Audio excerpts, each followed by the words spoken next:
Here are 3 ideas you can use to better connect with your employees. Find out your employees' interests outside of work. Encourage your employees to participate in these interests regularly, even if they need some time off to do so. When your employees get to do the activities that they're passionate about, they have lower stress, higher energy levels, and they will bring that enthusiasm to work.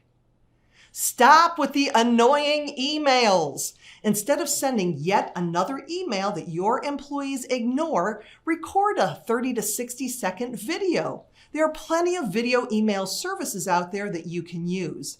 Because video has the highest click-through rates, your employees have a much better chance of actually getting your message. The best part is that with video, they get to hear from you. Focus on employee strengths. When you know the areas in which employees can contribute their best efforts, you not only motivate them to perform better, you also inspire top performance from them. There is no one-size-fits-all approach to employee engagement.